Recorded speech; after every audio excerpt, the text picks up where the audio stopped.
Segmen kedua kita akan membahas basic equation for pressure field atau persamaan dasar untuk medan tekanan sebagai bagian dari pembahasan di modul C2 untuk fluid statics.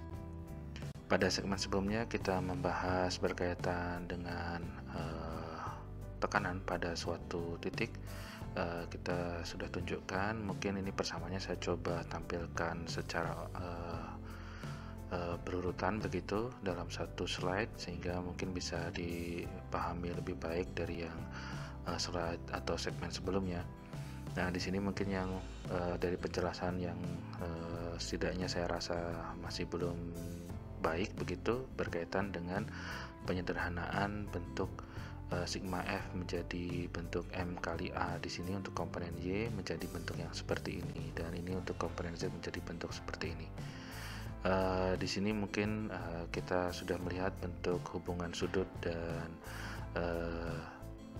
bentuk dari delta Y, delta S, delta Z terhadap posisi sudut, sehingga di sini akan berhubungan dengan cos theta dan sin theta. Artinya kita bisa melakukan substitusi untuk delta Y dan delta Z.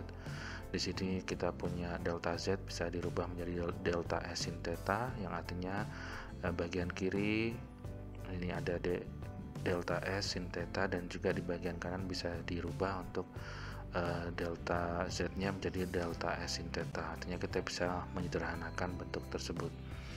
Demikian juga ada bentuk delta X yang bisa kita sederhanakan. Di sini juga sama, ada bentuk delta X yang bisa disederhanakan. Kemudian di sini ada komponen delta Y, bisa kita substitusi menjadi delta S cos theta. Di sini juga ada, di sini juga ada. Jadi kita bisa menyederhanakan sehingga kita dapatkan bentuk paling sederhana seperti ini, dan kita mendapatkan hasil analisis yang kita simpulkan atau kita sampaikan sebagai hukum Pascal kemarin atau di segmen sebelumnya. Nah, selanjutnya kita akan mencoba membahas tentang persamaan dasar untuk medan tekanan. Jadi kurang lebih pertanyaannya adalah bagaimana tekanan dalam fluida yang tidak memiliki shearing stress bervariasi dari titik ke titik. Jadi untuk menjawab ini kita mempertimbangkan elemen kecil persegi panjang dari fluida yang diambil dari suatu massa fluida. Hampir sama seperti segmen sebelumnya, kita ambil dari suatu massa fluida yaitu elemen kecil.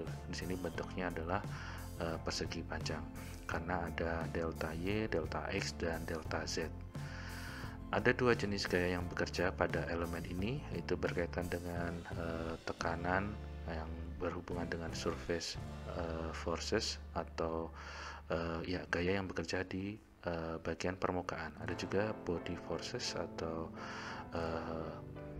gaya yang berasal dari body atau elemen fluida tersebut. Di sini yang dibahas adalah berat elemen, atau di sini kita punya berat elemen yang didefinisikan sebagai bentuk specific weight dan volume delta X, delta Y, dan delta Z. Ada bentuk body forces yang lain seperti medan magnet. Ini tidak dibahas dalam segmen ini atau pembahasan kita kali ini. Oke, kita lanjut. Jika tekanan di pusat elemen ditetapkan sebagai P, jadi di sini adalah tekanannya sebagai P, maka tekanan rata-rata pada berbagai permukaan dapat dinyatakan dalam P dan turunannya. Artinya tekanan yang dalam posisi yang lain di dalam elemen fluida kecil ini kita bisa nyatakan sebagai P dan turunannya. Jadi kita menggunakan ekspansi Deret-Taylor dari tekanan di pusat elemen untuk memperkirakan tekanan pada jarak yang dekat dan mengabaikan suku orde yang lebih tinggi atau yang tinggi yang akan menghilang saat elemen volume mendekati 0 dengan limit mendekati 0 untuk elemen fluida yang kecil. Gaya permukaan resultan dalam arah Y kita bisa nyatakan sebagai delta Fy, ya. Ini sebagai bentuk yang ada di posisi kiri dan posisi kanan adalah dalam bentuk seperti ini. Nah, di sini mungkin yang perlu disampaikan lebih detail berkaitan dengan bentuk ini dulu. Jadi karena pada posisi di tengah itu adalah P, maka bagaimana untuk posisi yang kita tinjau pada sumbu Y di sini, di bagian tepi sini dan di bagian kanan di sini. Itu contohnya saya buat garis bantu berupa warna orange di sini. Nah, di sini saya coba tunjukkan plot orange-nya ada di bagian bawah, ini sumbu Y-nya. Yang di tengah itu berharga P, ya kan? Di tengah di sini berharga P. Jadi kemudian ketika kita bergeser di permukaan sebelah kiri dan permukaan sebelah kanan, kita melakukan estimasi dari nilai rata-rata. Di sini nilai rata-rata P, berarti di sini ada P yang lebih kecil, kita nyatakan sebagai do P per do Y dikali delta Y per 2. Jadi di sini berada di bagian sini. Jadi karena di sini bergerak ke bawah, kita punya nilai P yang relatif lebih kecil sebesar do P per do Y dikalikan delta Y per 2. Sedangkan yang sebelah kanan ini relatif lebih tinggi dengan bentuk do P per do Y dikali delta Y per 2, yang artinya sebelah kanan ini ditambahkan dengan bentuk yang kecil tersebut, demikian juga yang sebelah kiri. Nah, selebihnya pertimbangan yang lain ini juga melibatkan luas bidang atau luas permukaan. Di sini adalah delta X dan delta Y. Demikian juga kita akan meninjau untuk sisi yang lain seperti pada komponen Z dan juga pada komponen X depan belakang. Nah, di sini kita punya untuk delta FY-nya adalah sebagai bentuk ini, karena sebelah kiri dan sebelah kanan, sebelah kiri menuju positif dan sebelah kanan menuju ke kiri, berarti ini negatif. Sehingga kita memiliki delta FY-nya di sini adalah setelah kita sederhanakan menjadi bentuknya seperti ini, di mana P dikurangi P, dan di sini ada do P do Y do P do Y dikali delta Y per 2. Di sini juga punya do P per do Y dikali delta Y per 2. Nah, di sini negatif berarti per 2-nya ini menjadi 1 atau 2 per 2 ya, setengah-setengah menjadi 1 di sini. Sehingga punya juga komponen untuk delta X, delta Y, delta Z. Masing-masing ini juga ada di sini.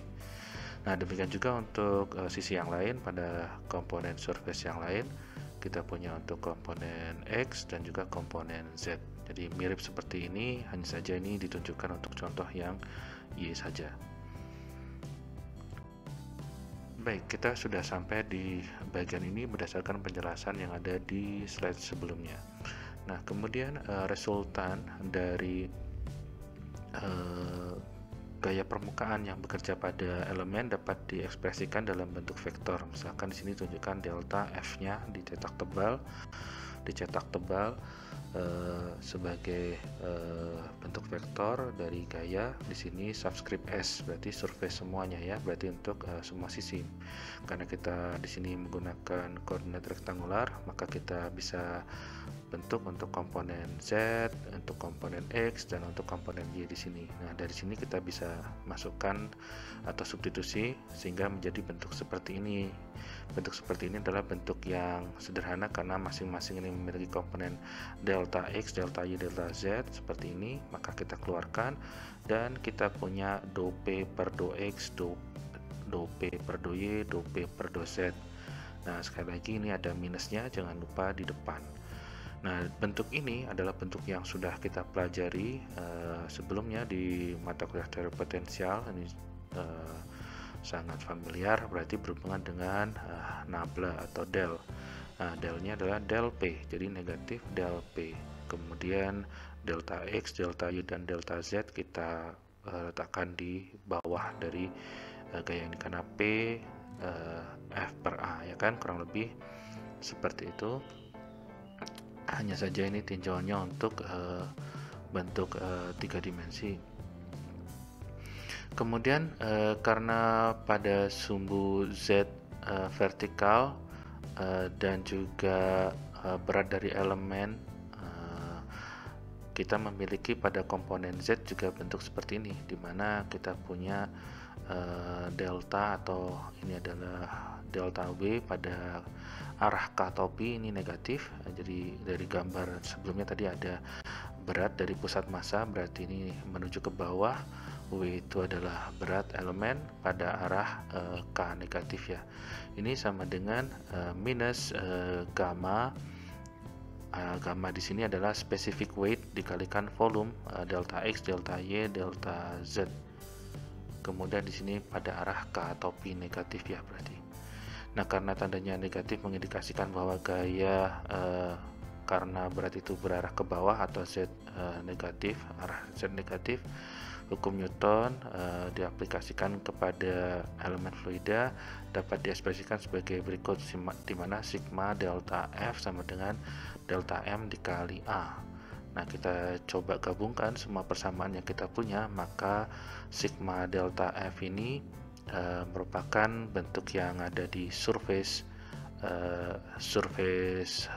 forces dan juga body forcesnya. Jadi di sini ada delta Fs dan juga delta W.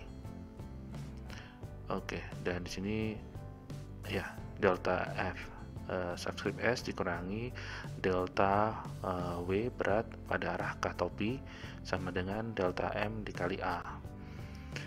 Ya, selanjutnya kita memperhitungkan delta karena ini berhubungan dengan elemen kecil dari elemen fluida kita.